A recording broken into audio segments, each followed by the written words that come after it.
Hello, hello, hello. What's up, folks? This is the first official stream with the new setup, which is cool. Let me know how it looks to you all. I'm using my X-T3 to actually capture myself now, so it looks so much nicer. Let me know if everything sounds alright, if the music's too loud, if my voice is too loud. And we're gonna go ahead and get into it. We got the UK in the house, Switzerland in the house. Welcome everybody, good morning, good morning. I guess good afternoon or evening for you all. But basically, I did an engagement session on Monday, and we're gonna go ahead and try and edit the whole thing real quick. So if y'all have some time to hang out, you'll get to kind of see my whole process of editing an engagement session and going through it that way. So these are some selects that I've already done and finished and edited from the engagement session. Typically I'll throw up like a little preview for them on my Facebook page, which I haven't done that yet. I'm gonna finish that up while I'm doing this, but I want to go ahead and just edit this whole engagement session and get it out of the way. So yeah, the first thing is to hop into Photo Mechanic so I can cull down these photos into the photos that I want to use. Let's see. I got a whole new year to work with now, 2020 engagements. There we go.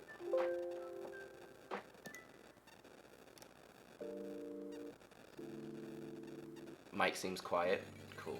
I will turn that up. Yeah, I want to bring it closer to me, but I also was trying to get this nice field of view. I guess technically I would have to turn it up on the camera, but as long as the music's not too loud, that should work out. So once I've jumped into Photo Mechanic, now I can actually go in and start culling all my photos.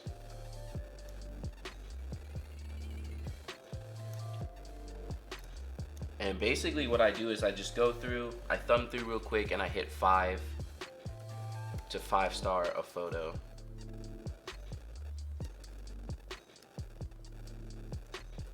And I typically try to go pretty quick.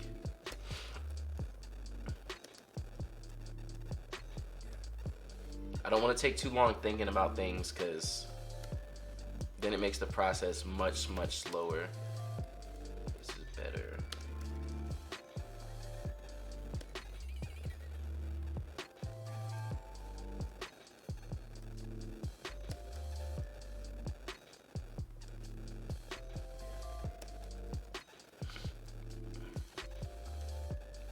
Also too, if anyone has any questions, make sure to throw those in there. So this is the 23. Yep, that's a shot with the 23, and then here's the same shot-ish with the 56 1.2 at about 1.2. how do I put my filter on the photos at once? You can actually do that while you import. I haven't been doing that recently, but it definitely does speed up your editing. But basically while you import, you can just choose to put a preset on everything.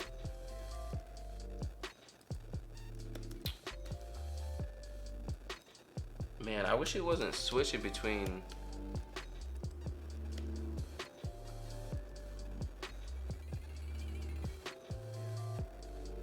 each focal length like that.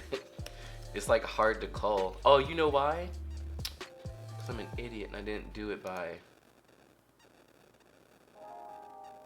I need to do it by capture time. There we go. There we go. Fail of the day, y'all. Alright. This is much better. Editing the first wedding of 2020 at the moment. Yeah, let's go.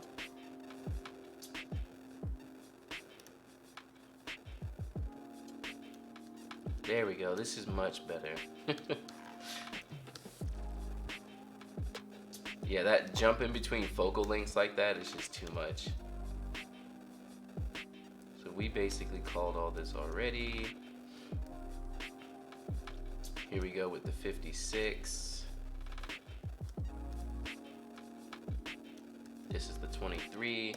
A lot of times I tend to over cull too, because you can just easily cull down after you, like once you start editing.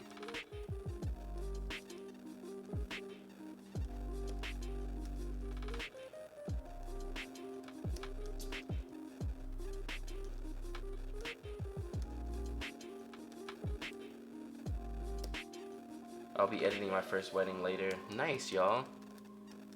How did everyone's first weddings go? Were they like pretty smooth days, or did it become like a rough day, or how'd your first weddings go?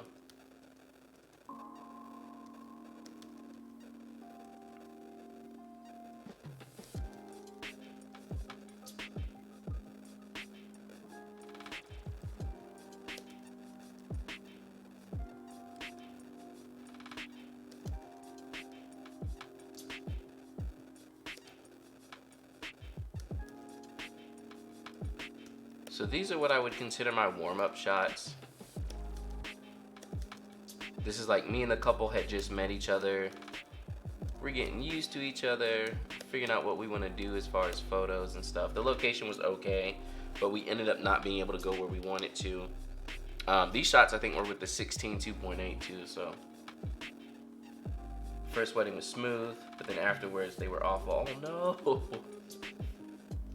Mine was awkward. I didn't really know what to do. Oh goodness. Yeah, I have some more full wedding day videos coming up. My first wedding is on the 29th.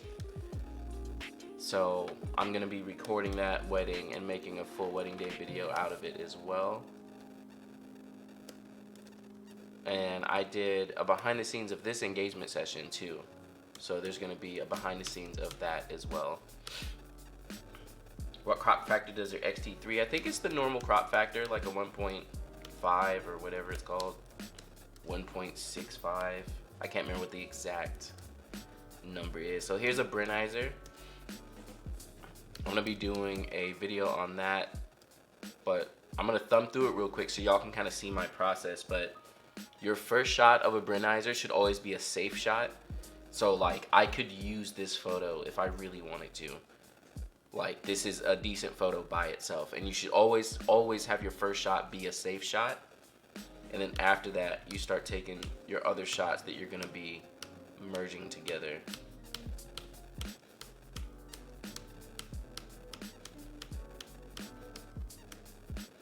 We got Russia in the house. Welcome, welcome. Thank you for the love on the photos. Yeah, and then after that, you combine all those photos together, which I'm not gonna do on the stream because it takes a lot of computer power, and then the computer hates me, so.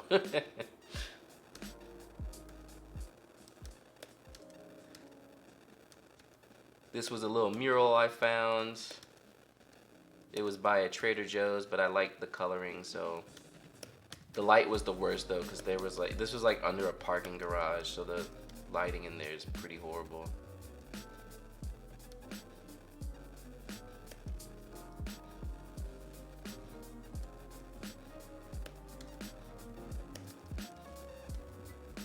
These are all shot with the 16 2.8.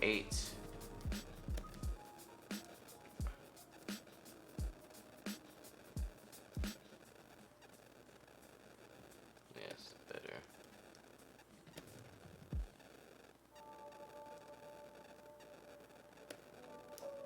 First wedding was pretty rough. The weather in Holland was horrible. Oh no. Yeah, the weather stuff is always the absolute worst to deal with on a wedding day. I think it was last year, like the beginning of last year, I swear every wedding was rain. I'm like a master of rain weddings at this point, because it was just like I had so many rained out weddings that I was just like, I know how to do this. This is no problem for me. Do you suggest putting pricing, packaging on your site? So, you know, that's actually a funny question. So I originally used to have my pricing on the site, and I recently took it off and just did a starting price. And I don't think I've really seen a difference. If anything, I feel like I'm having a harder time communicating and chatting with my couples because they just want to see the pricing. Whereas before, I would give them the pricing and then, you know, either they're going to contact me or they're not going to.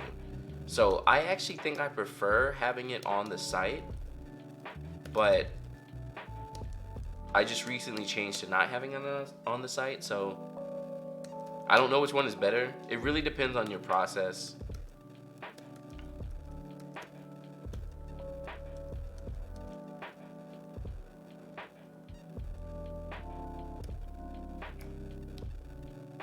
John, where's your favorite place to visit or travel? So I've only been anywhere inside the States. And honestly, on top of that, I haven't even been around the States too much. So I don't know if I have a favorite place, but I've been up and down the East Coast a lot.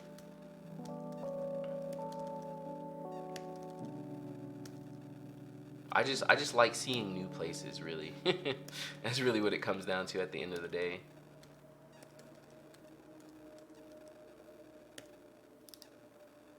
Streamlines to probably add it to my site.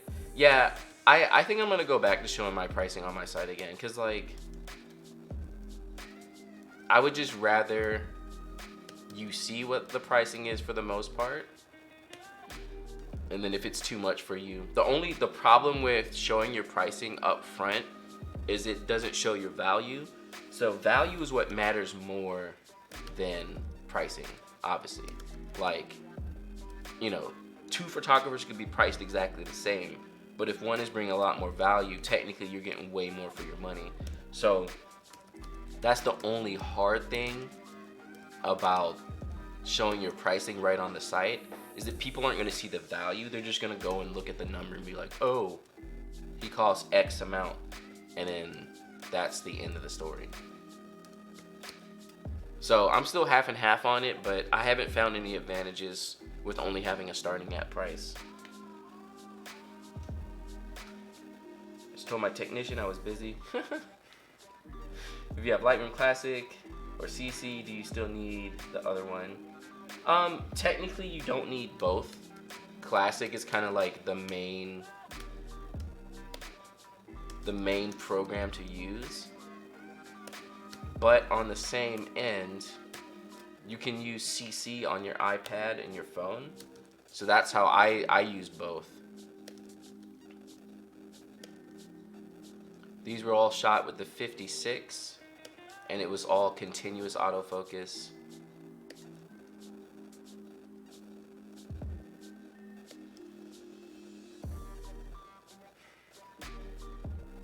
I was trying to do something cool, but I didn't like this at all. I was also hand holding at like the slowest shutter. This was another Brenizer. So there's the safe shot, and then here we go with all the other shots that I combined. And this one I actually combined, so this is what I ended up getting after all the photos were connected together. And then typically what I'll do is I'll crop way in on that photo, and then from there you edit and go on from there. Maybe I'll add a thing on there, custom package available or something. Also, small sampling of work. Yeah, there just needs to really be like, if your website can communicate very well, like, this is what you're paying for and this is why, and this is what you're gonna get out of it, and you know, like, this is like the best of the best.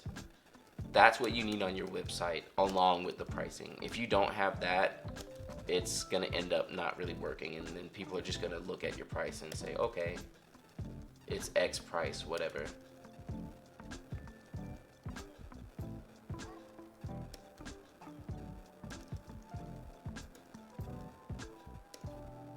How often do you pose your couples versus asking them to be natural?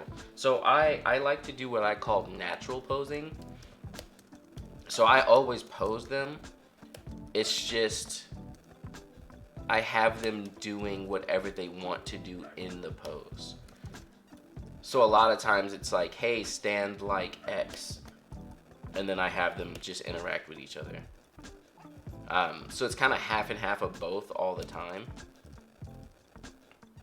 Like, I like to have my couples do things.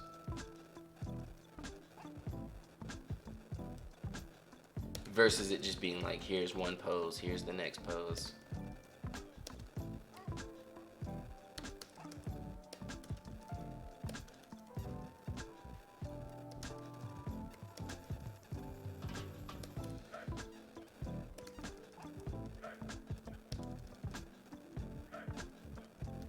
Focus all off. I think I was too close.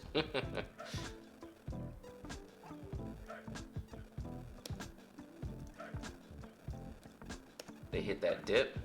When you come to Virginia Beach, let you know. Cool. Virginia Beach is not far from me at all.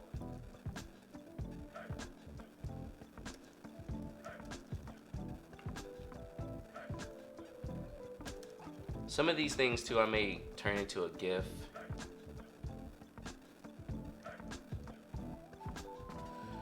What f-stop? Most of this stuff is wide open. I think I stopped down a little bit because it was bright, but for the most part, I'm wide open. Especially with like the 23.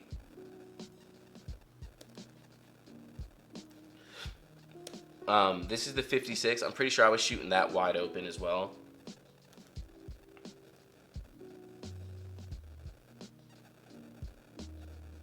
Some cases where you need to extra shooters may affect the cost. Yep.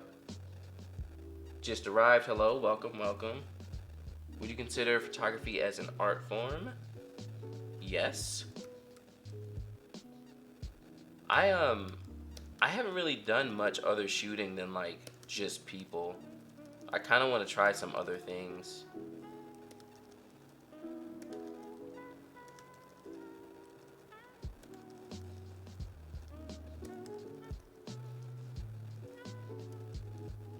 There, and that's the end of the session. How long are your engagement sessions? So I quote 2 to 3.5 hours for my engagement sessions. And the main reason I do that is so that I have flexible time instead of feeling rushed. I don't like 1 hour engagement sessions. I think you and the couple don't get a chance to warm up in that amount of time. So I do longer than that. This one was probably, let's see, first timestamp was 4:10, and the last timestamp was 6:18. So yeah, that was like 2 hours ish. I don't like 1 hour sessions. Now that I've culled, I come back in, I make sure none of the photos that I've already edited are in here. Select all the photos, metadata, and then read metadata from files. And so that's gonna read all the metadata on the files that I just wrote in there from Photo Mechanic, which will switch them all to 5-starred, and then I will have all my photos that I'm gonna be using. Wow, so many questions. I can't even keep up, y'all. Let's see what I missed in here. How long are your engagements, which I answered. I like list price and everything that included. Definitely more laid back. Don't chase after bookings. Yeah, I'm the same way. It's like, here's my pricing, and you know, if you like what I'm showing you on my site and you like my pricing, let's go ahead and chat. But outside of that, it's like, you know, if I'm not in your range, or if I'm too high, if I'm too low, like, that is what it is, and then you just kind of go from there. Why you don't use Adobe Bridge? I've never used it, really. Is it faster? Photo Mechanic is just fast, and I usually import first and then cull afterwards.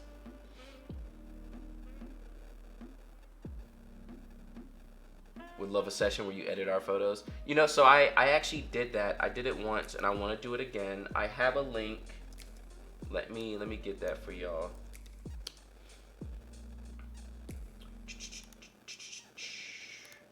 Yeah, I just set up a link.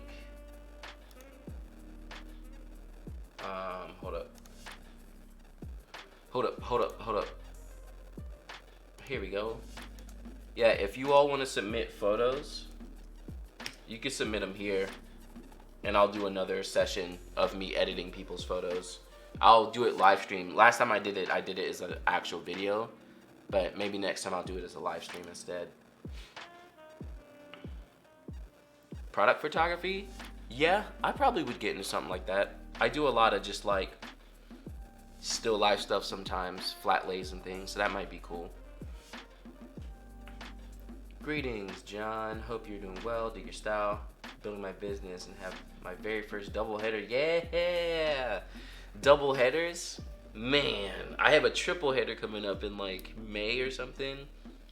The only offhand tips I can give is just make sure you're communicating with your couples beforehand, and just make sure you drink a lot of water like in between the weddings, because those double headers can get you.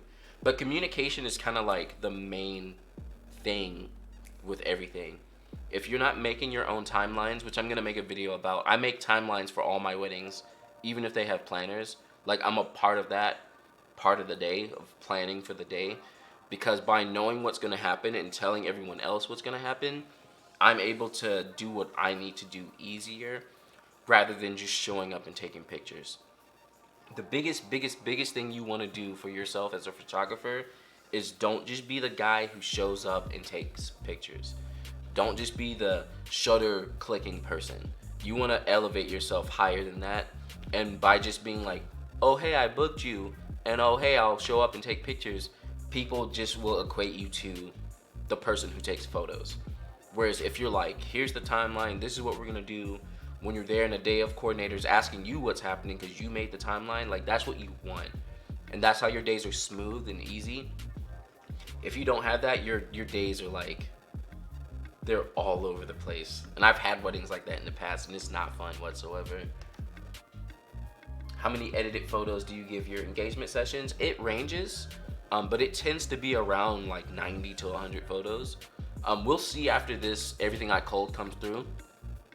We'll see how many photos I have in total, and then from there, we'll be able to see, like, if I cull it down a little bit or anything of that sort. Were you on continuous autofocus mode when you were taking pictures of the couple walking? Yes, I was. Usually what I'll do is I'll continuous autofocus, and then I'll do the little square bracket, like the bigger zone. Not the whole zone, but you can pick a zone. And then I'll just back button focus continuous and have it follow them that way. I usually don't use face detection. I'll just have it follow them. Thumbtack sucks. It does. How would you just suggest finding clients? Facebook has yielded the most clients by far. Facebook and Instagram right now are popping off. If you can get in there, that's gonna be way better than Thumbtack was. When I started, Thumbtack worked, but it was also way cheaper. Last I've seen, yeah, they're pretty bad. But on the same end, you just have to realize you're gonna have to get cheap stuff. Like, that's what it is. You're not gonna get your full rates, or you're gonna have to wait for a long time to get your full rates. So I would still consider Thumbtack, but Facebook and Instagram definitely. Cool. That is done. So now we go back to 5 stars. And let's see, we have 165 photos in total. This is gonna get culled down a bit. So yeah, but it's still gonna be around probably 130, 120 photos that they get. And that's fairly standard. Like a lot of these are doubles. Like sometimes that happens when I'm culling. I don't know which is which and I double up stuff a little bit too much. But yeah, this is a pretty good set. So let's go ahead and start editing. Let me see some of these questions. You've done this before, but why the 23 f2 versus the 1.4? So the 23 1.4 is probably the one, if I was gonna switch to anything else, it would be the one that I switched to. But I love the newer focusing system. The focusing system on the newer lenses is just so good. It's so fast, it's really good.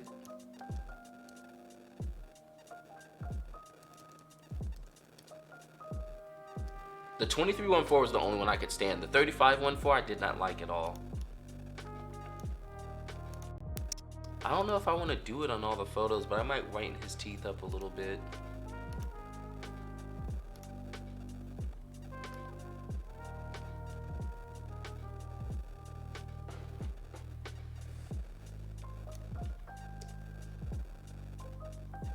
I've come to find guys have the worst teeth. Women's teeth are always so nice and white, and the guys' teeth are just like, I'm sure it's the same with me versus my wife as well. Yeah, like these are basically the same. These are the same.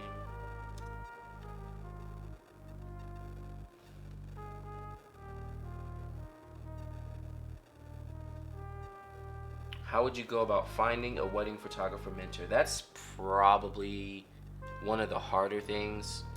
I lucked out and me and my mentor just kind of like happened upon each other.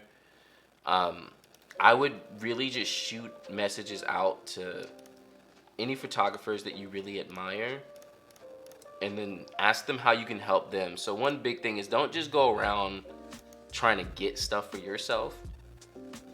Show how you can be beneficial to them, and then also ask that you want to, you know, learn and go from there.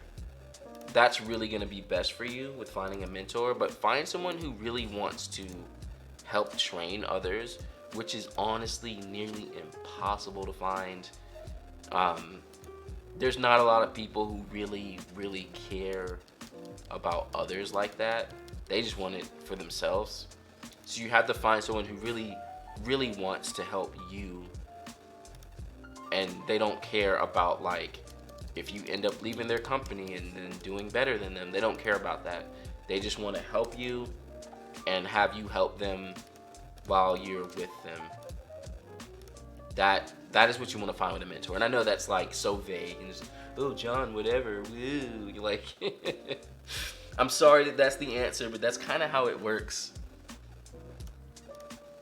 And then once you find that person, you can kind of go from there.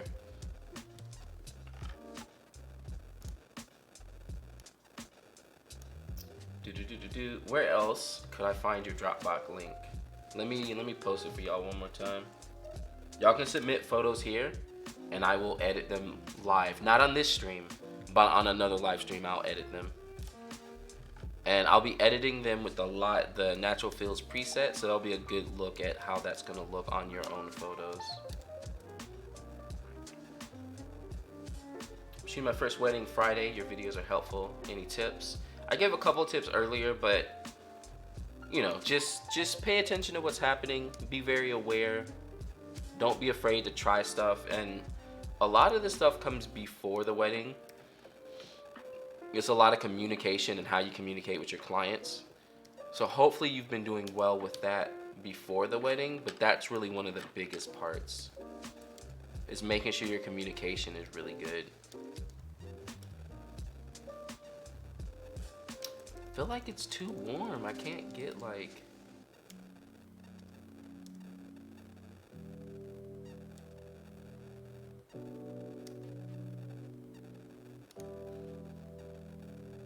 changing the...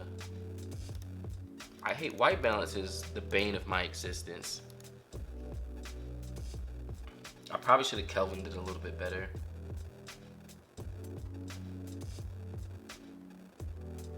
Shoot, my first wedding was Friday. First wedding was 150 for like 8 hours. Yeah, like my first wedding, I think it was like 5 to 6 hours, and it was like $500 or something. And yeah, like when you're starting, you just have to be cool with that. And there's nothing wrong with it. And I know people, oh, your work's so good, you should raise your prices, bro. People forget about experience. Experience matters more than your photos being nice. Like, the day and age we live in is very different. Just having nice photos doesn't matter anymore, because like a lot of photographers are really good. There's a lot of photographers with really good work out there. So your experience is what should jack up your price. You know, if you've shot like 200-300 weddings and you know how weddings go like the back of your hand, you have more experience. You can charge more for that. That expertise matters.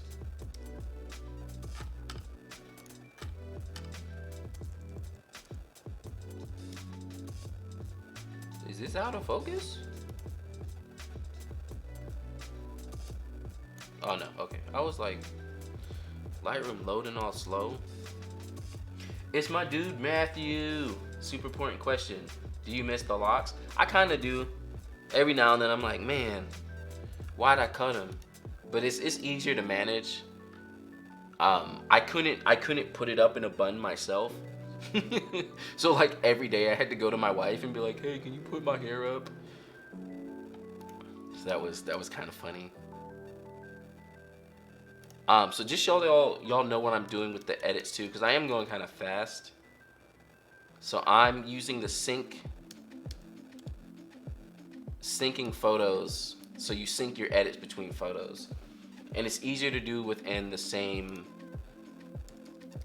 focal length because the color's going to be exactly the same. But what I'll do is I'll edit one photo and then just highlight all the other ones in the same scene. I'm gonna black and white this one. Then you hit sync settings. You choose the settings you want to sync over and you just sync them. And then after I've done that, I go back through each photo to kind of see how they look, make sure they're okay, and just finish my edits that way. Somewhere last year you mentioned your previous job, but I forgot. Care to share? Yeah, I used to work at Squarespace. I was at Squarespace for 5 years as a... And previous to that, I was an audio engineer at an audio post house. And previous to that, I used to work at Apple. Yo, this new version of Lightroom is like the worst.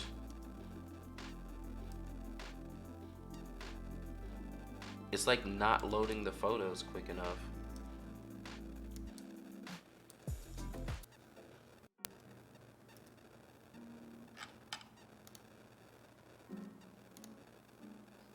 So yeah, I'll typically go through, make sure everything's leveled, make sure the exposure looks good. Black and white, a couple of them.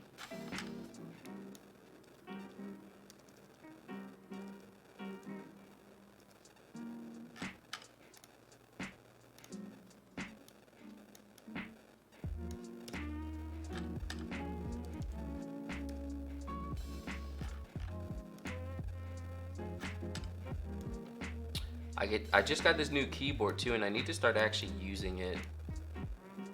It has this little dial on the top. So I'm gonna try and start using it because you can use it for like exposure and stuff.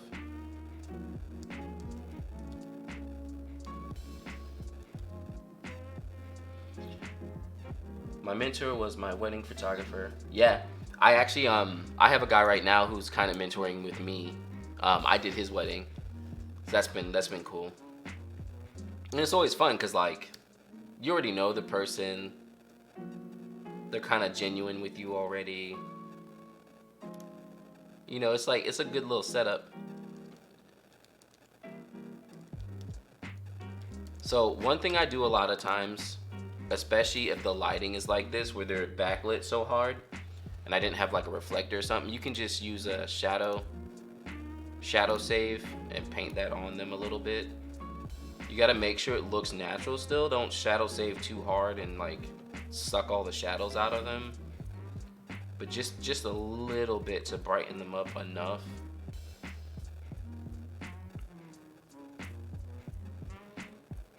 Because remember, you're shooting in RAW, and your cameras have a pretty good range as far as how it can, like, the dynamic range of it is pretty good. So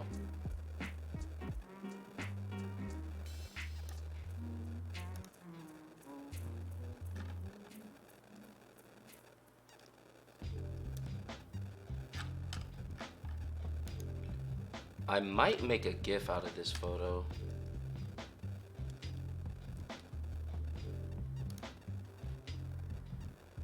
Because I had them do a little twirl, but I'm pretty sure I took a bunch of shots. Hit up John, Patreon for mentorship. Yeah, Matthew actually, he did some mentoring for a couple months. That was fun times.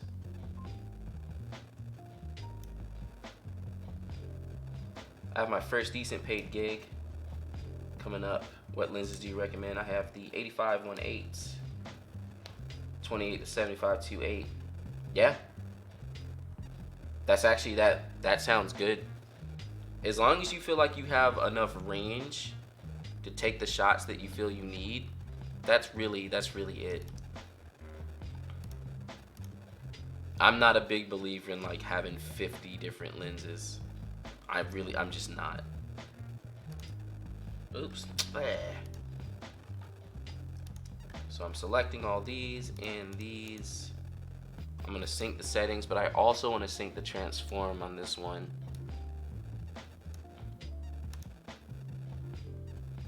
I charged $200 for my first wedding, made $20 in tips. Yeah. How fast do you usually deliver photos to your client? So typically for an engagement session, I quote 2 weeks. Engagement sessions take priority over weddings because they're a smaller amount of photos and can get done way quicker. For weddings, I quote 4 to 8 weeks, and I usually deliver within 3 to 5. I don't like the 4 weeks. The moment I get to 4 weeks, I start like freaking out a little bit.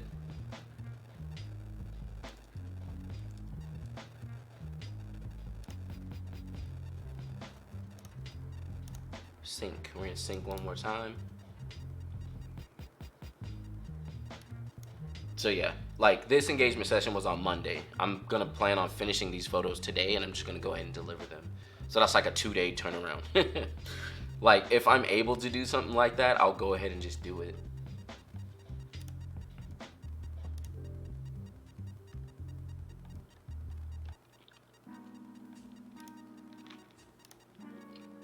Yep, we'll black and white this one. I was so sad. This was like the sunniest day. No clouds whatsoever. And I was like, man. Have I ever had a fussy client? I've had a couple, like 1 or 2, but it's never anything bad. I'm pretty big on vetting my couples because I've had like one pretty bad experience in the past. So I'm a huge believer of like, I want everybody to like the work overall. So like if you don't really like my photos and you don't like me, we probably shouldn't work together. And that's not a bad thing to say. Do you know what I mean? Like as a client, it's better in your interest as well if you like your photographer, because if not, it's gonna end up being a bad situation for you. And then on top of that, you're gonna be mad at me. And it's, you know, it's just not good overall. So I will have meetings with people and literally after hearing their questions and what they want, just be like, I'm probably not the photographer for you. I'll give you some recommendations of other photographers, but the way I work doesn't sound like what you want, and just straight up tell them that. Because at the end of the day, like the money doesn't matter that much. Like it's great, the money is great, but I'm not gonna sit here and deal with one-off. No one's wedding should be an unhappy experience. And if I don't work the way that you like, it's gonna be an unhappy experience. So I don't want to do that. And then second off, like, the money's just not worth that headache. So I'd rather just tell you, like, yeah, this is not gonna work for either of us, and then go on from there. And yeah, I've done it. I've done it a couple times. I am not afraid to be like, nope, we're not good for each other, and I want you to have a good experience. And like, if any of you all are like worried about doing stuff like that, like seriously, if a client doesn't sound like they're gonna like your work and your approach, don't work with them. And that's good for everybody. What if a couple can not do poses and giving typical smiles? So I talked about it earlier, but I call my posing style natural posing. So depending on how like awkward the couple may or may not be, I kind of adjust how much I pose or not pose. But I really try and make them as comfortable as possible, and then from there have them interact with each other. And that works easier, I found, than just straight up posing couples. Because when you straight up pose people, sometimes they get nervous because they're being posed. So it's not as easy. Like, a lot of people be like, oh, you have to give us direction, nah, because we're weird in front of the camera. But I found too much direction makes people just as weird, because then they're like, am I doing it right? Is my, where, what am I, and you're like, bro, just just calm down. So I like to just put them in situations and have them kind of fill it in together themselves, rather than me being like, stand exactly like this and look exactly like that. So this was my first time using the 16 mil in an actual session, and I will say it performed. Yeah, it doesn't let in as much light, but it's good. I liked it. It's nice and sharp. It's in there.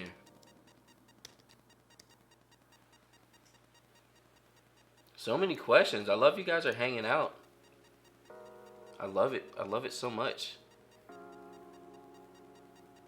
My voice is breaking up a little bit, but how many photos do you provide your clients, both engagement, weddings? So, yeah, my stream is probably the worst. I wish I had better internet.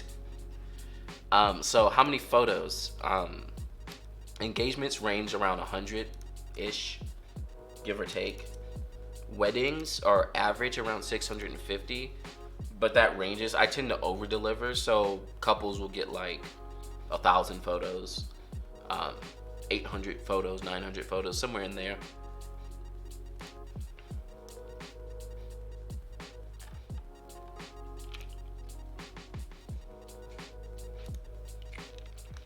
Lightroom, man. Lightroom's like, I'm just gonna turn this photo like this.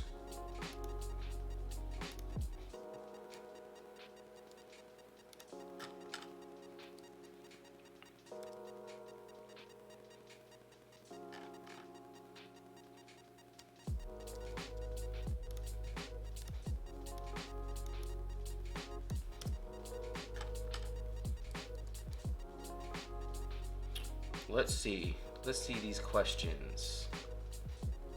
What LUT are you using? So this is my natural fields preset, which I thought I had a bot that was gonna post a link to it, but I guess not. Let me post it for you all, just so y'all can see it.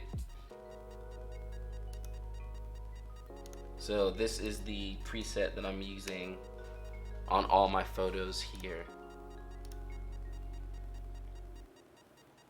And you see too, it makes the process of editing like super fast. I don't like these photos at all. What kind of photography did you do before weddings? And did that help you become better at wedding photography? So I kind of initially just started with weddings. I had always had an interest in photography, but I never like pursued it. And then when I needed a way to make money, I started getting more interested in weddings. But before I like really got into weddings, I did a lot of street photography. And I think if you all ever want to practice a style of photography that will help you with wedding photography, I think street is kind of the best. Because the one thing that's the same with street photography and wedding is that you have to know how to anticipate a moment and then catch it. Because once that moment is gone, it's gone. Like, you can't get it back. There's nothing you can do. And weddings are just the same.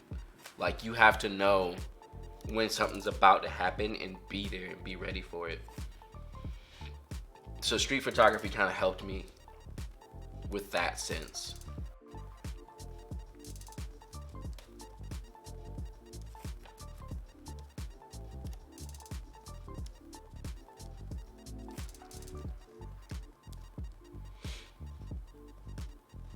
How many pics you usually deliver? Do you have a strict number in your packages? So I don't have a strict number.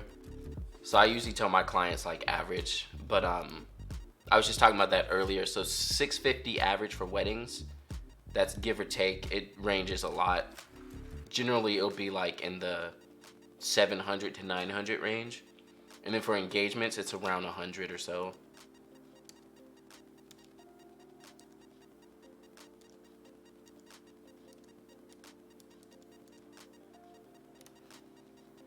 So we're gonna sync these photos again. And this is like, if y'all have never really edited for weddings or large amounts of photos, this is the process. Don't sit there nitpicking every photo. You need to go in, get a good edit, sync the photos with everything else in the scene, and then just move through it. You should be able to get through hundreds of photos in literally like 20, 30 minutes. Especially if you're getting your exposure and stuff right in camera. There's not gonna be that much to edit. Man, this lighting right here was like the worst.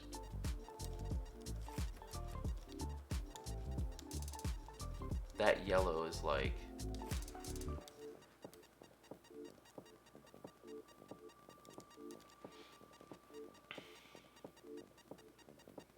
thanks for all the videos. You're welcome.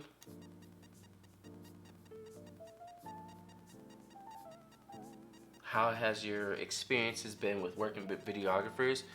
Pretty good overall. I'm very lucky in that sense because I've heard stories of really bad videographers. No offense to any videographers who might be in the stream right now.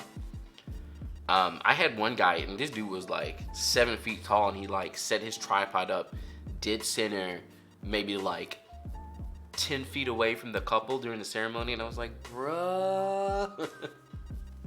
And I couldn't get any shots because I'm like 5'8" barely. This dude was huge. And I'm just standing there like, hey buddy, can I get some photos? Like, but for the most part, I haven't had any really bad videographers. I had one guy who like I couldn't stand, and it's, you know what it is? It's these videographers who shoot very old school, and yet again, no offense to anybody, but they're like too many tripods and just like big camera setups. Whereas like the newer videographers, I feel like, are using gimbals and stuff. So with them, what happens is we're just shoulder to shoulder half the time. You can even see it in my full wedding day video. It's easy for us to be like, hey, I usually do this. And they're like, yeah, that's exactly how I do it. And I'm like, awesome. We'll just be shoulder to shoulder then, and then shoot what we need to do. I'm gonna keep this other one.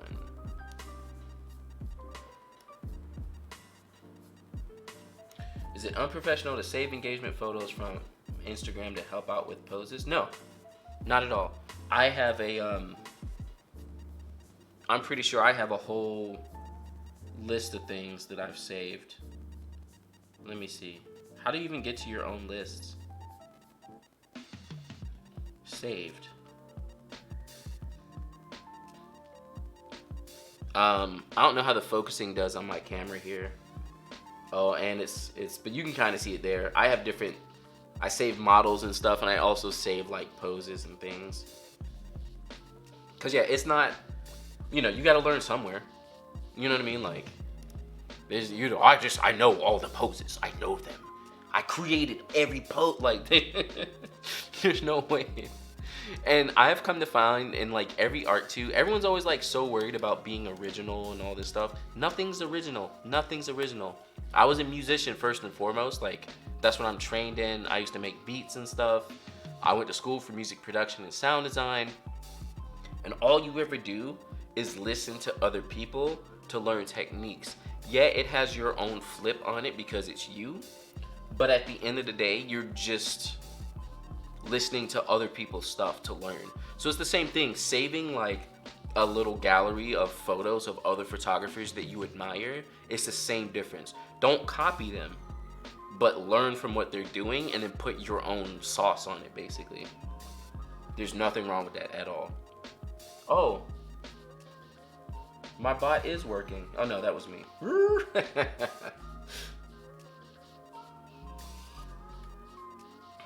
We got UK in the house.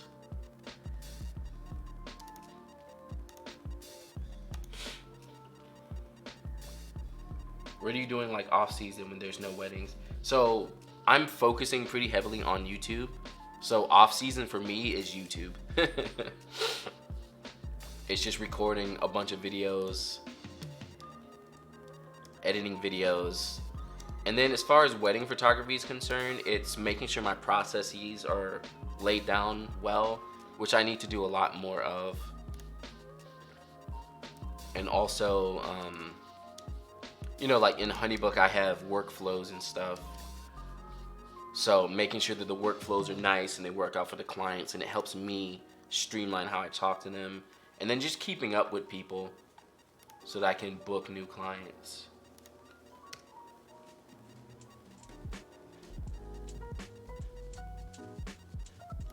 So yeah, yet again, I edited this one. We're gonna sync across all these photos. Thank you for that sub, Amira, if I said that correctly. If not, I am sorry.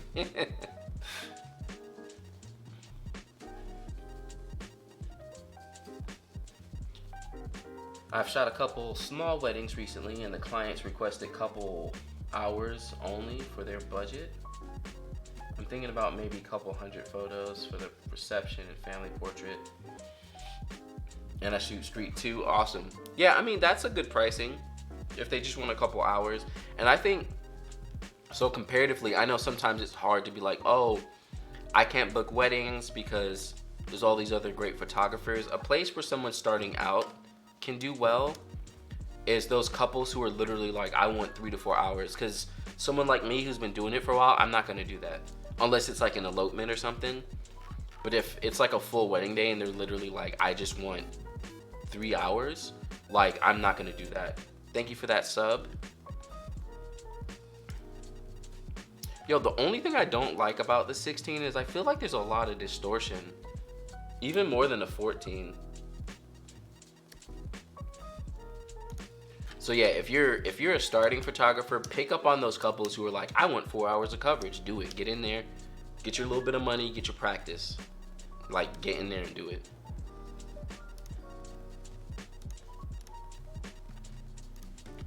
I'm gonna make a virtual copy of this, do a black and white.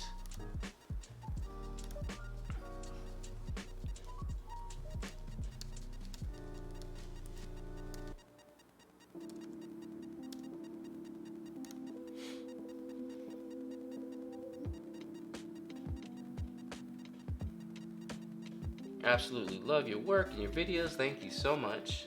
I was watching some of your BDS videos on your channel. Thank you for the sub. And was wondering why you never shot the reception. So that, a lot of my behind the scenes videos, that was like the first time I was using my GoPro, and I had no idea what I was doing. So what happened is my GoPro died and I just didn't have any footage of it. So one behind the scenes wedding has like the full start of the day up till the reception, like the whole day. And then the other one is splotchy for the beginning of the day, but it also has the reception. I'm hoping the wedding that I'm gonna do next weekend, that I'm gonna be able to get better coverage and then have like a full wedding day. So I have more batteries now, and I got a better SD card for my GoPro. So I'm hoping to have like a full wedding day, like from start to end, like the whole day. Yeah, like I'm thinking about going in for y'all too. Like I'm gonna hire a videographer just to record me and have GoPro footage, and I have a second photographer, so it is very costly on my end, but I do enjoy making the videos, so I hope you all are learning from them, because it's a lot of work on my end.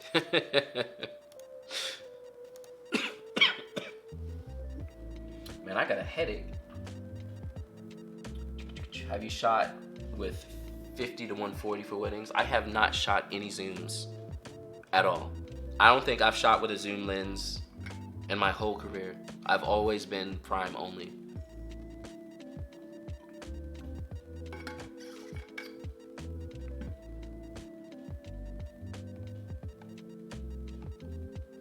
I want to throw another black and white in here somewhere.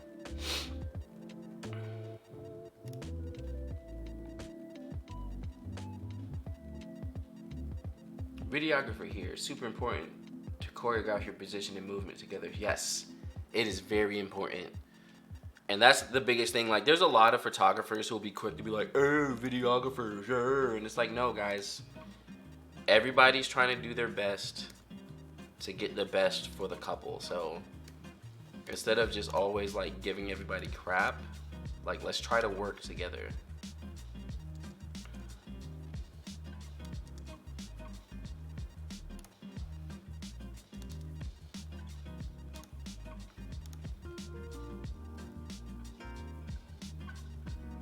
For engagement and other portrait sessions, do you choose the location, do you leave it up to the clients? It's kind of half and half. What I'll typically do is I'll ask them if they have any locations in mind, and then I'll also suggest that I like to do my locations based off of them as a couple. So stuff they like. So if they're like into video games and they want to go to an arcade, like I'll suggest something like that. Or if they like the outdoors, we'll go to a park. And I usually do 2 locations in my engagement sessions and 1 outfit change. And so I'll just suggest locations based off of things that they're into as a couple. And then sometimes they'll throw in some locations as well. And then I'll look into them and be like, yeah, that location's cool. And then we just kind of go from there and plan it together. That's the biggest thing you can ever do as a wedding photographer, is make sure that communication is high and that you're including your couples in the decisions. Don't just be like, this is what I do, this is where I go, this is what you're gonna do. Like, don't do that. Like, ask them what they want, ask them what they're into, ask them all that kind of stuff, and make it like a joint effort.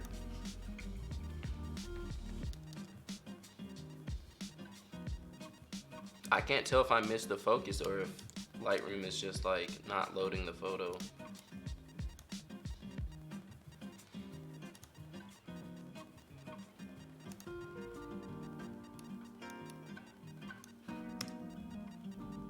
It's like just barely back focused.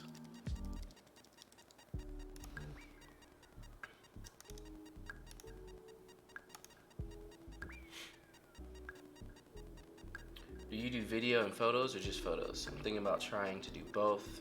I'm wondering if it's too much to take on 5 weddings in. I just do photos. I've been dabbling with video. If you've been on my Instagram, you see my recent post was a little video of this engagement session. So I shot that handheld, just kind of a little whatever. I'm practicing video more often. So there might be some more video in my future. We'll see.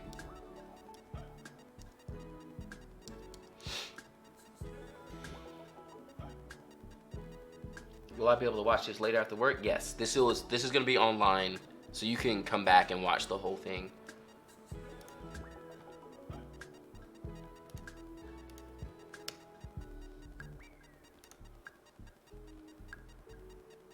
How do you price destination weddings? I have not done any destination weddings, and I was interested, but now that I have like 3 kids, honestly, I don't know if I want to do destination. I like you know, I'm in the Raleigh area in North Carolina. It's nice driving downtown 20 minutes and shooting a wedding and coming home. It is nice. I never had that experience when I was in New York. It was always such an ordeal to get to weddings and stuff. And now that I've been doing them here, it's just like, wow. Like, what have I been missing out on driving down the street and then being like, bloop, bloop, okay, I'm done. Going home. So while destinations are cool, especially like I'm 35, I'm not trying to like, I have a killer headache right now. I'm tired. My kids don't sleep all the time. I'm not trying to do it, you know? So unless someone was like trying to throw all the money in the world at me, I don't think I'd do it. I don't think I'd do it. Being in the area is kind of nice. Okay, look, we're almost done with these photos. Look at that. Look at me just going through. It's been about an hour. Not bad.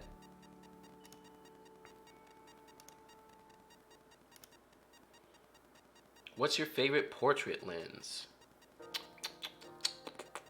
Honestly, I think it's the 35 f2. I kind of like how close I get to be to the couple, but still also have like background separation. So like this is the 56, and the 56 is killer. Like it's definitely an amazing lens. It's a must-have for most anyone. But I enjoy shooting with the 35 a little bit more.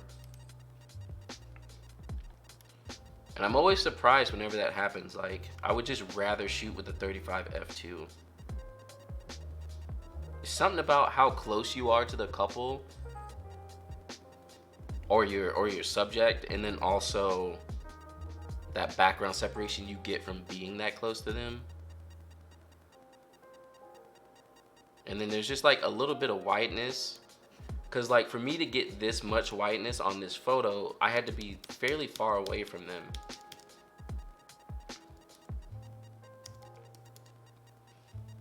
But yeah, the 56 is absolutely amazing.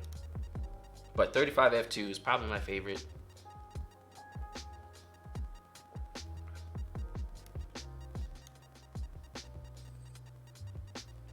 Just got an XT2, came from Canon T3i. I have all Canon glass, so my first lens for Fuji, I was thinking of 23 f2. Yep, that's a good choice.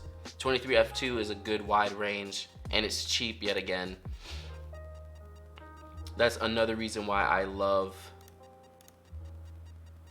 the newer focusing system Fujis, because they're just, that price is so good. You're like, oh, $500 to $600? Yes, I think I will. Versus, especially when you come from Canon and you're used to like lenses costing like hundreds of thousands of dollars, and you're just like, I'm gonna get a new L lens for $3,000. Like, you don't get up to that range until you're shooting like the GFX system or something. So I'm just painting on some shadow saving on them because they're backlit, just to bring them out a little bit more.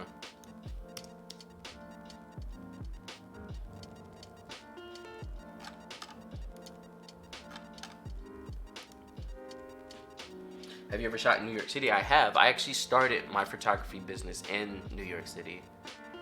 So I went to school in Boston, and then from Boston I moved to New York, and I lived in New York for about 10 years. So I started photography in New York.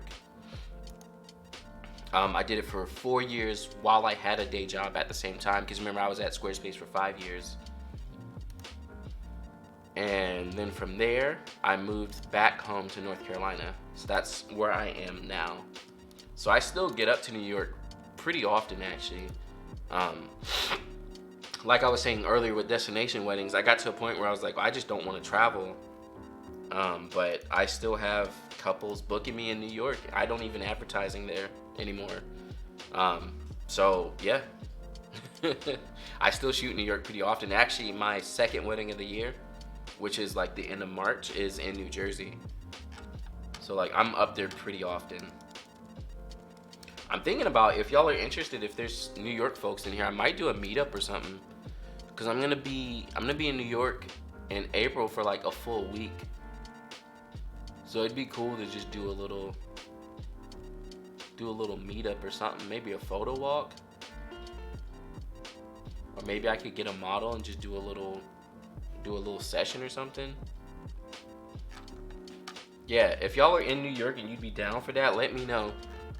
Let me know in the chat. I might try and plan something out. I thought is this the one that was edited? Could you elaborate on your thoughts comparing the 14:2:8 and the 16:2:8? I've been thinking about trading my 14 for the 16, but it sounds like you stick with the 14. So I have both now. That's the funny thing. So in that video, I was like, I haven't used the 16, but obviously there was B-roll of it because I bought it. Like, so literally, like I just bought it. I've only used it once. Thank you for that sub. And that was on this session. Like this shot right here is actually with the 16. So far I like it. It feels like it's sharper. Obviously the focusing is much better. What I don't like about the 14 is it like struggles. And I don't know if mine is like faulty because I did buy it used. But my 14 struggles, especially with continuous autofocus. Oh, you know what else I don't like? You know what else I don't like about the 14? You know,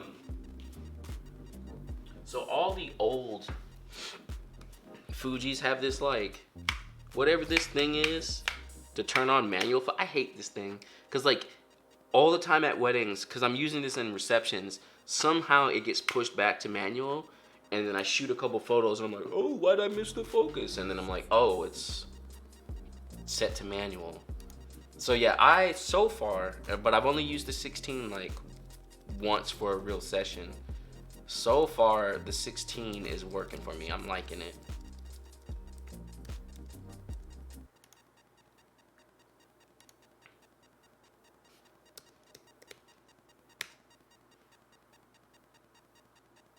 Let's see if I came back. So mad. My computer's been doing this recently, where it'll just like restart randomly.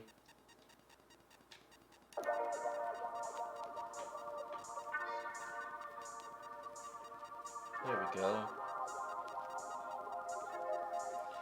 There we go. I'm back. Oh look, my chat box is working, but it's not. It's like too big.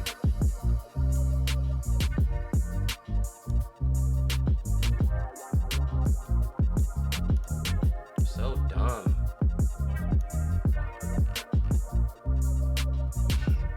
I'm so mad because like my computer has always been fine, and then I left for like a week, had my computer turned off, and now all of a sudden it just like restarts randomly, and I'm always like, okay, great, that's just awesome.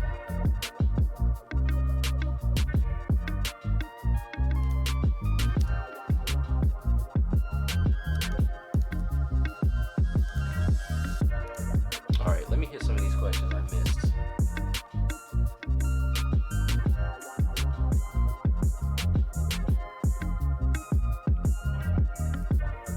Hi John, have you ever had to calibrate your monitor? If so, would you recommend? I have not calibrated my monitors. I have seen a couple of prints sometimes have some wonkiness to them. So I probably should. If I was going to use something to calibrate, I would use the spider stuff and do it that way. Cause yeah, I've had a couple prints once or twice come back looking a little weird. But for the most part, I've never had any like problems with prints or anything. I'm using these BenQ monitors and they're like 100% sRGB, so the colors of them are pretty good overall.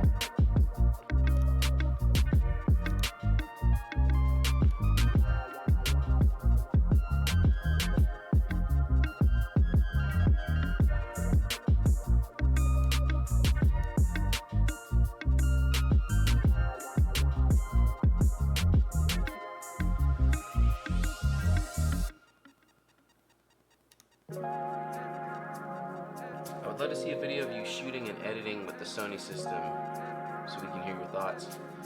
I've never shot Sony. That would be interesting. Just to see how that kind of ends up working out. That would actually be super interesting.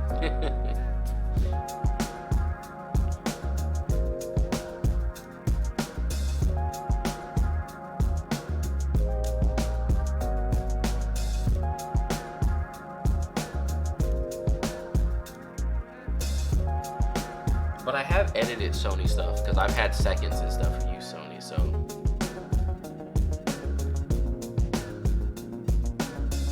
I feel like I have a lot of the same photos in here. And this is what I was talking about. I cull heavy at first and then I go in and cull it down a bit.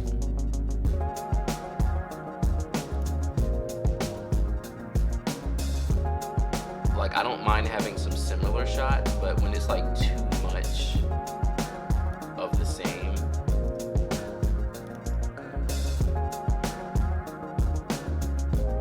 yeah, so that's good. And then now I will sync all these photos.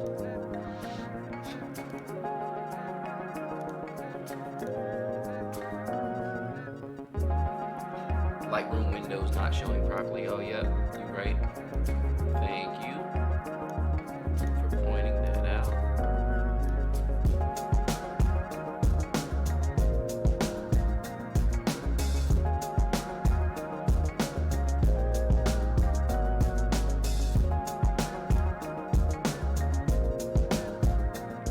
Music is drowning me out a little. Thank you much. Yeah, all my settings are like all off now because my computer restarted.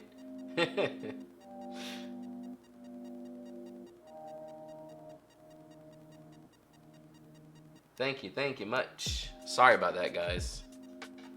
Thanks for hanging in there with me while I had my technical difficulties.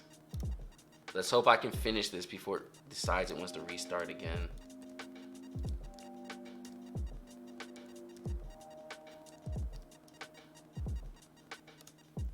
So this was all with the 56 wide open at 1.2.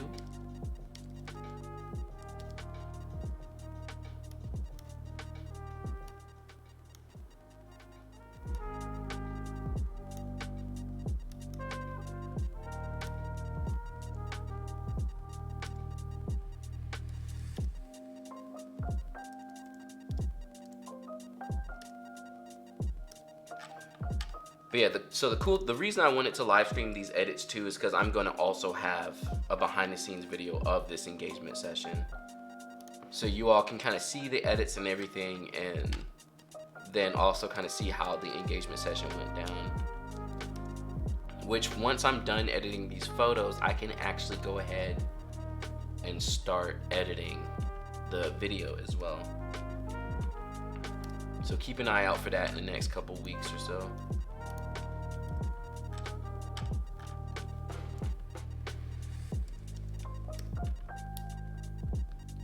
Hello, Luca, what's up? Doing great.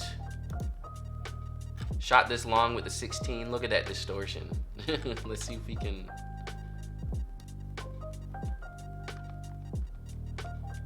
straighten it out a little bit. Typically, I wouldn't shoot a shot horizontal or vertical like this with such a wide lens, but I decided I'd try to see what it looked like. Also, that stuff makes people look mad skinny, so for some clients, they may be like, wow. Distortion.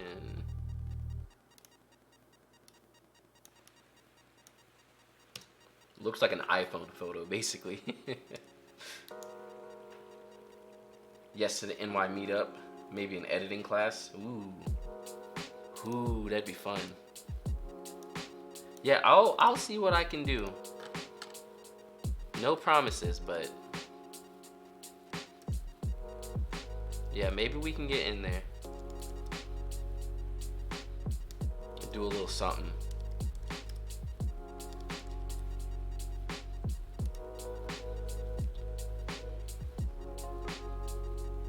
Man, I'm so mad that my chat is over the edge of the,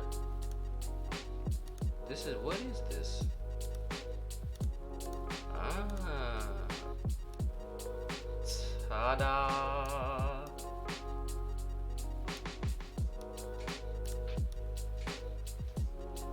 There we go.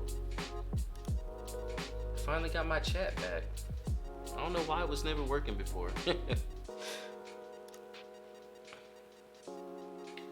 What do you like most about being a wedding photographer? That is a great question. I've always been a huge fan of parties. Yeah, I just love going to other people's weddings. But I like shooting people, and I like capturing the emotions of things happening too. So it's just like an overall kind of bundle of that. I also like high stakes. I'm kind of a gambler at heart, I guess. Wedding days are very high stake, very stressful, and I do pretty well in those kind of environments. I like having like a set design of what I know I'm gonna do and then having it work out the way I wanted it to. And I also like having to think on the fly and change stuff and just kind of go with the flow of things. It's really kind of fun.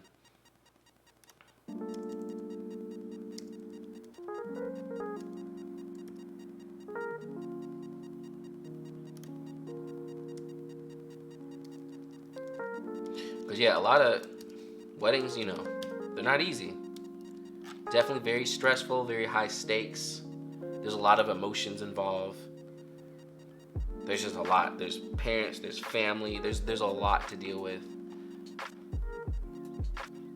So for anyone thinking about getting into wedding photography, like, you kind of have to be built for it too. Because if you are not, it will break you.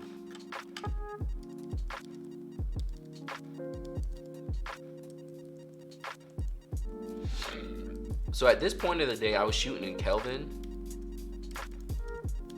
because the sunset was just throwing around weird colors for my, like, the Fuji camera tends to make everything really blue. So that's another big tip for anyone, like, shooting Kelvin. You don't have to edit as hard, which is nice.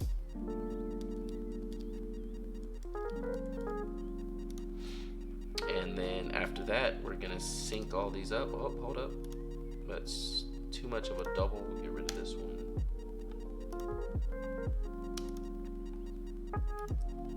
Auto white balance is cool and all, but it be leaving me hanging sometimes.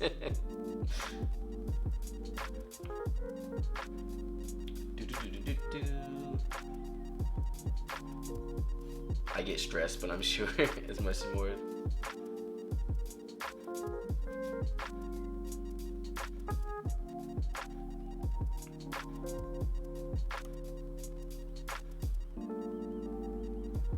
Do I do skin smoothing? I don't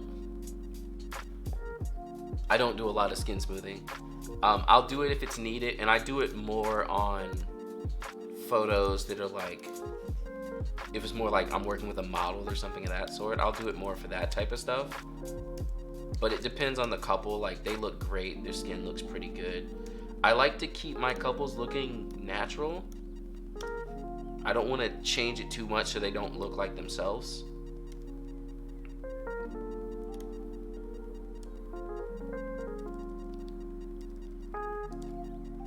So yeah, I typically don't do skin smoothing. And also too, like, after all my years of wedding photography, it takes forever to go through every photo and skin smooth and spot remove and na. It's too much. It is too much. So I only do it when, like, it's necessary. Like, if y'all were here for the beginning of this the stream, I whitened his teeth one time because it stood out a little bit too much to me. So it's like things like that. If it sticks out a lot, yeah, I'm gonna do something about it. But for the most part, no, it looks fine. Please slow down the music. Is it still loud? Sorry about that, guys. I thought I turned it down enough. How long have I been a photographer? 6 years now. 2 years full time. and 4 years while I also had a day job, which was pretty rough.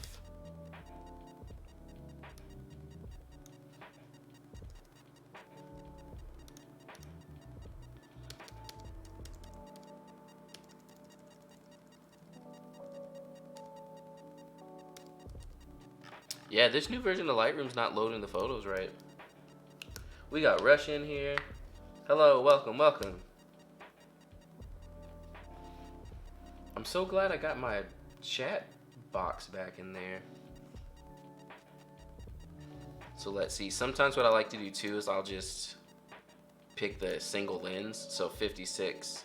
So I know all these are 56 shots, and then I can just sync between those.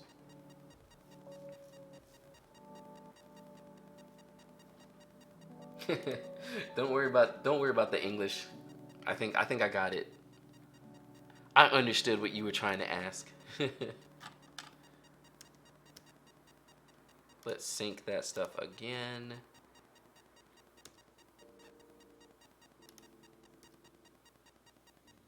We'll just throw a black and white version in there.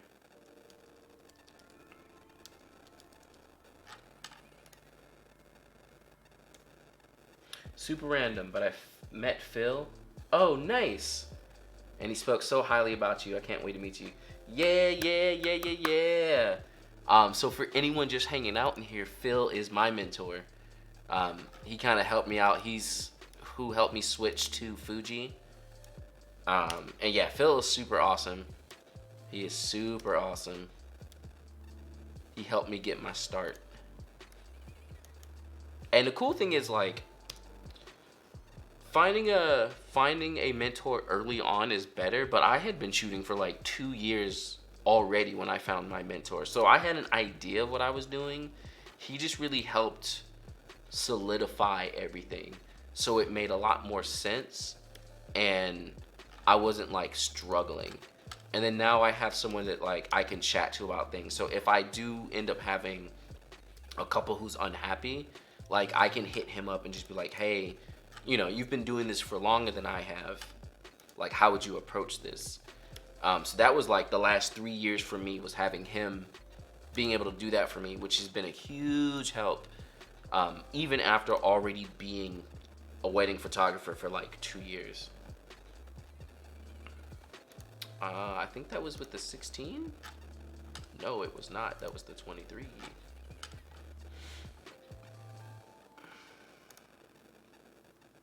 How to remove spot using Lightroom. There's a spot, there's like a heal tool. It's pretty good actually. Is this Windows? Yes, it is. I have a Hackintosh, so I have a Mac side and a Windows side. Because Hackintoshes are technically not like, they're not stable. Like, you're not supposed to do that.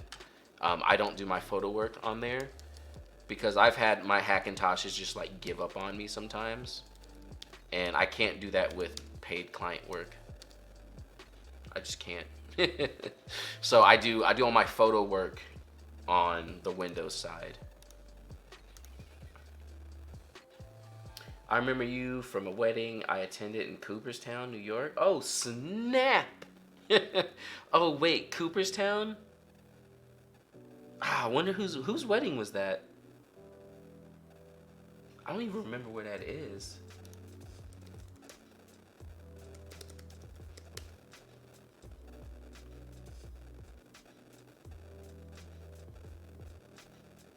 Oh, wait, hold on. Looking at the map, I'm kind of oh.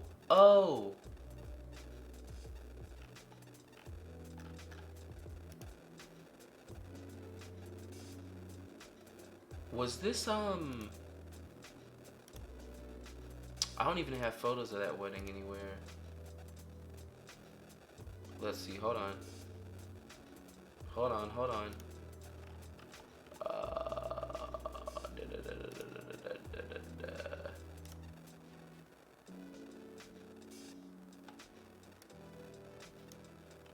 Was that,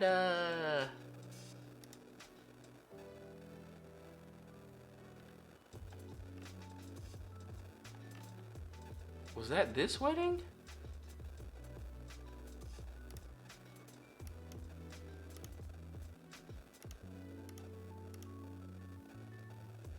Yep, I had my Dresden, Emily, and Mike. Yep, I did. Yeah, I figured it out. Ah. That's crazy. Well, thanks for remembering me. This was an awesome wedding. This wedding, though, this wedding. So, this is in New York, but I was in North Carolina, and I had a flight going up, and for some reason, I usually take my flights like first thing in the morning, but I was like, I'll spend some time with the family, fly out at like 3. I had a connecting flight in Syracuse, which got canceled, and then my main flight started getting delayed more and more and more, and I was like, I cannot miss this wedding. So I just rented a car and just drove. It was like a 10-hour drive, and by the time I got there after waiting for my flight, I was able to get 2 hours of sleep, and then woke up the next day and shot the wedding. Like, so I was at the wedding, and I was like, yeah, I got 2 hours of sleep last night because I had to drive all the way up here because my flight was basically canceled. And they were like, wow. And I was like, yeah, you know, you do what you got to do for your couples, man. And that's another thing. Like, if you're trying to be a wedding photographer and you're not willing to do stuff like that, just don't. Don't be a wedding photographer. Weddings are very important days, and you should treat them as such, not just like, oh, I'm making money, how cool. That's great, but this is someone's wedding day, you know? You don't have to be totally up in arms, but you need to, like, take it as seriously as you can. Also, would love to see how you export your pictures for your website. I might be able to show that on stream real quick. I've been editing all my photos on the iPad for now, but I'm at the point where I need to switch to an iMac. Yeah, I do still use my iPad. I have it right here with me. Since setting up the new office, I don't have my setup to show my iPad, but yeah, basically when I'm not at home, I'm using the iPad. So like me talking about that week I'm gonna be up in New York, like I'll be editing on my iPad. And some of the pictures you all have seen me post recently, those were all edited on my iPad as well.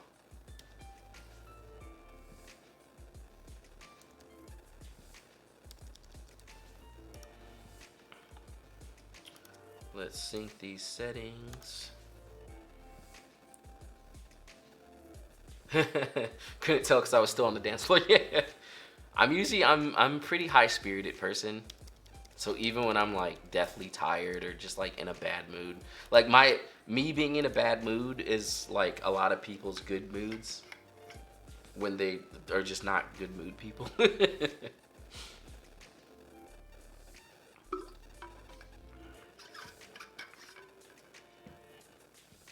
All right. I'm gonna black and white one of these.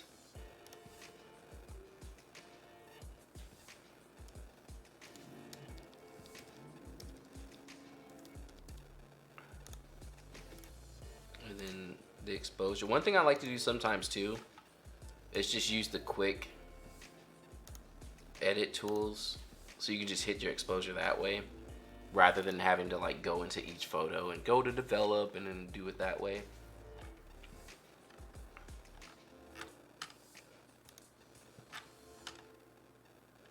Okay, so I think the only section I haven't edited yet was, yeah, this stuff here.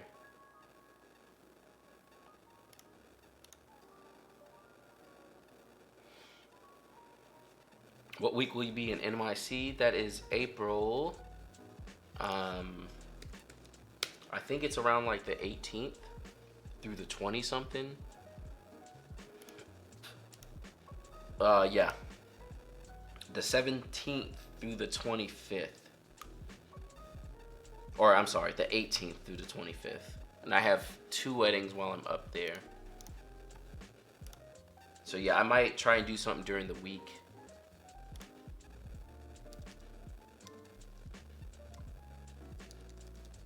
Maybe do a little get together.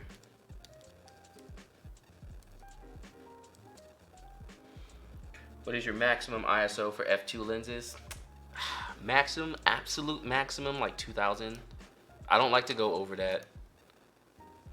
I barely like, once I get to 1600 and stuff, I just don't. I'm always like, yeah, I don't know.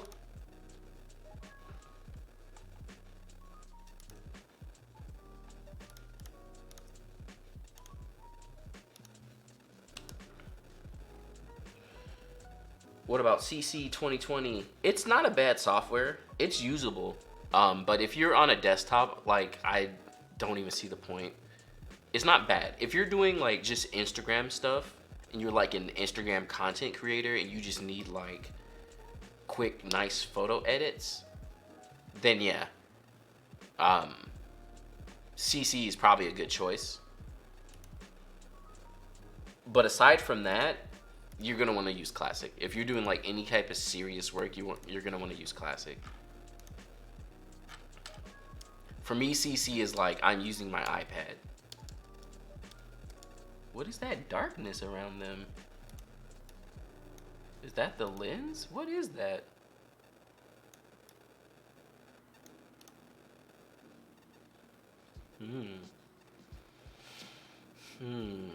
Which lens was this? The 56?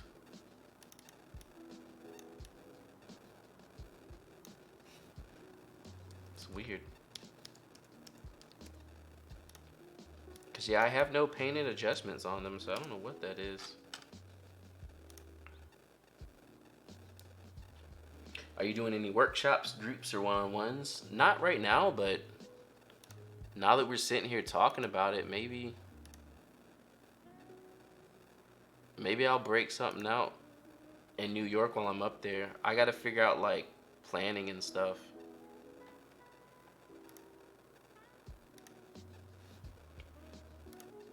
See if I can find a space to do maybe I can do a little tiny workshop or something.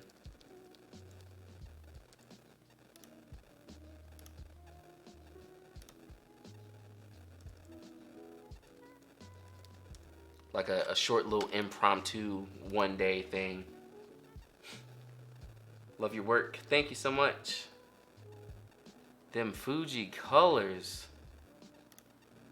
Color's so good. Oh, look at my little head in there. I hate when that happens. See if I can crop me out. Thank you for the sub. I think that's it.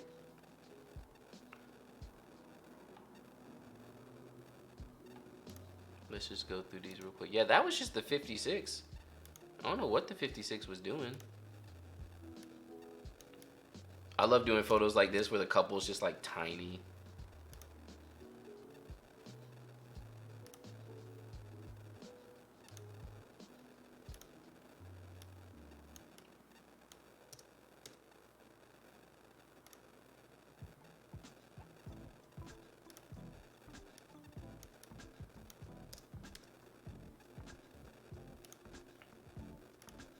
Black and white this, and I'm going to crop it 16 by 9 just because I want to. I kind of like the motion in the photo that's going on. She's like adjusting her shoe.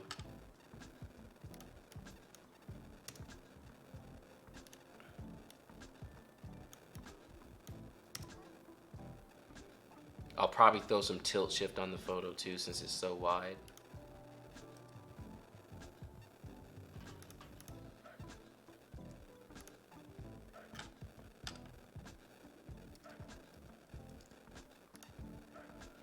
Crop this in a little bit to get rid of my shadow.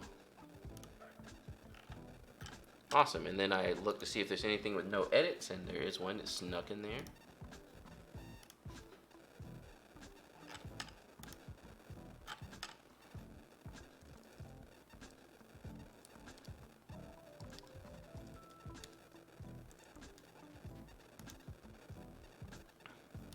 And then that's it. I edited the whole session. So I had a question earlier that was talking about how do I export for my website. So I'll show y'all a little bit of that.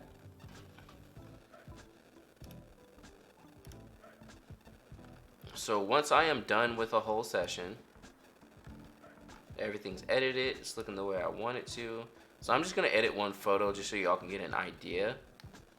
I need to make a photo. I'm gonna update the cover photo of this video. I kind of want to use that Brenizer. Yeah, so let's make a virtual copy.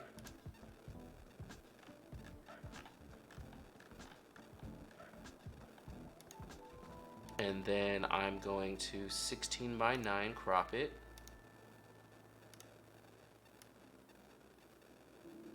And so yeah, this is the Brenizer, so I have all this space to work with.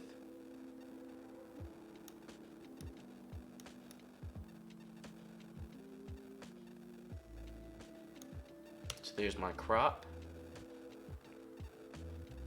And then I'll export this so I can use it as a cover photo.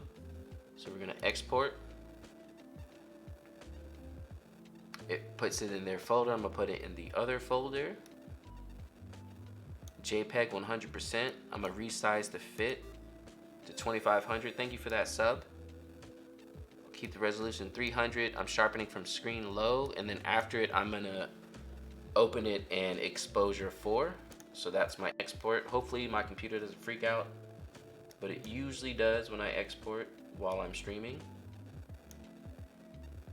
While that's exporting, I'll answer a question. You book weddings outside of the portals, or is that where you book? Most of my weddings are booked myself. I barely shoot portals weddings because I'm so booked up myself half the time. But I love being on the team. I think I have 2 or 3 weddings this year. So that's another great way, because I'm part of a team. It helps me get more practice as well when I'm not shooting my own weddings. But yeah, last year I did 40. So like I literally had the smallest handful of portals weddings.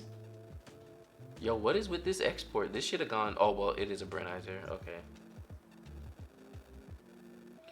Do you direct all your couples into poses or just flow? There's so much variety in your sessions. It's kind of half and half. I like to let them flow a lot together. So I call my posing style natural posing. So I put them kind of in a place in an area, and then after that I let them kind of fill in that gap for me. And then if I need them to do anything specific, then I'll tell them that. So it's kind of middle ground. So this is my Brenizer, and you see I have a lot of space in this photo. There's so much resolution because like even just this portion that I cropped out had to be at least like 15 photos. So I add my sharpening and grain to that.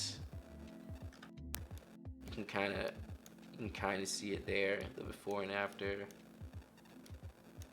I don't know how well that's showing up for you all.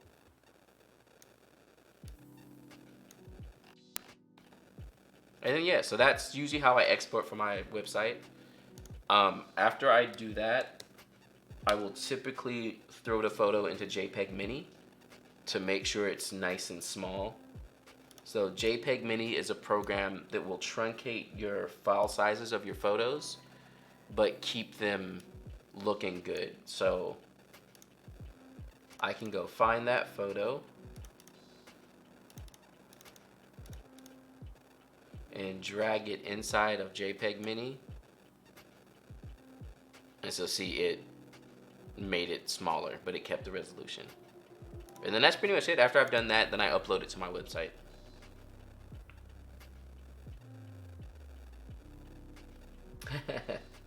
You offered to hold his bags. Yeah, the Portals team, they're good. If you want to learn from someone who, like, I had never in my whole life seen wedding days so smooth until I was working with Phil.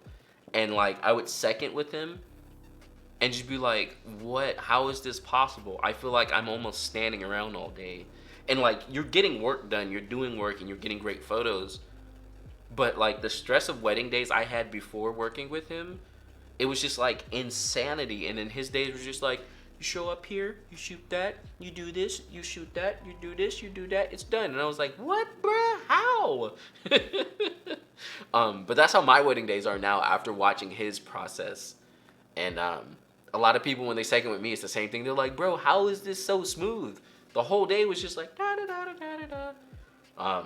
Yeah, this stuff is awesome. So good. Actually, so yeah, I need to do a preview for them, and I need to do a blog post. So I'm gonna go through now, and I'm gonna tag my photos as blue, and these will be the photos that I use for the blog post.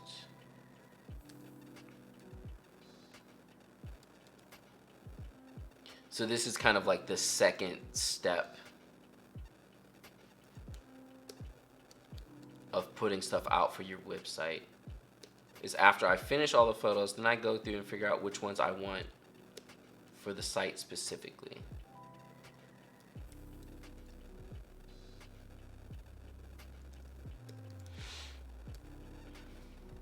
And usually for engagement sessions, it's not a whole lot of photos.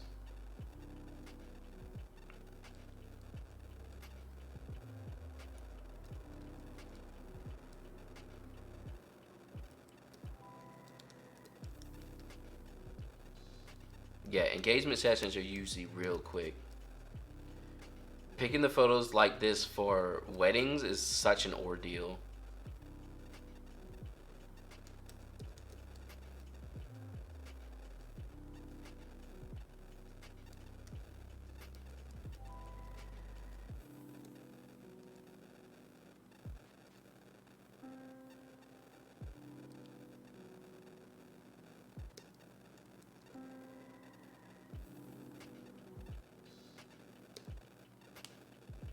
Love your work.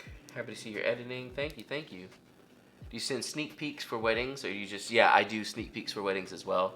The sneak peek is the same process as like with an engagement session. So basically, I will choose, or so I'll load everything in, and usually I'm pretty excited about the wedding day, so I'll pick like what I consider some of the best photos real quick, and just edit them real quick, because you know when you finish, editing's like the last step.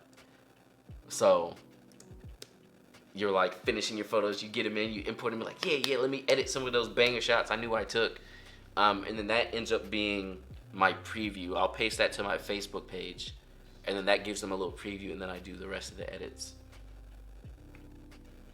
I'd like to thank you so much for what you're doing. You gave me a lot of knowledge. Let me find some bravery to try wedding photography. Greetings from Poland. Thank you, thank you. I'm glad I've been able to help out. So here's my blog post basically, and then I'll throw those together in a little blog post and put them on my website. So yeah, folks, that's actually about it. Thanks for hanging out for this stream. You have now sat through a whole engagement session editing. And don't forget, I'm gonna have a behind the scenes of this session as well, kind of like my behind the scenes of wedding photography. So keep an eye out for that for in about a week or so. Maybe this week. What's today? Wednesday? Probably not this week, but maybe next week. Just keep an eye out for it. I'll link both videos together so you can see the edits, you can see the behind the scenes and how I pose my couples. And don't forget, I do have that Patreon as well. You show a little bit of love and throw me a couple dollars if you want to. But on the Patreon, I'm gonna have some raw clips from the behind the scenes showing how I actually talk through posing my couples. There'll be some of that in the video as well, but there's also gonna be some like just totally separate raw clips so you can just watch it and listen. But anyways, thank you all for hanging out. I really enjoyed streaming with you all. Hope you learned a little bit. Hope you love seeing my edits. And I will catch you all next time.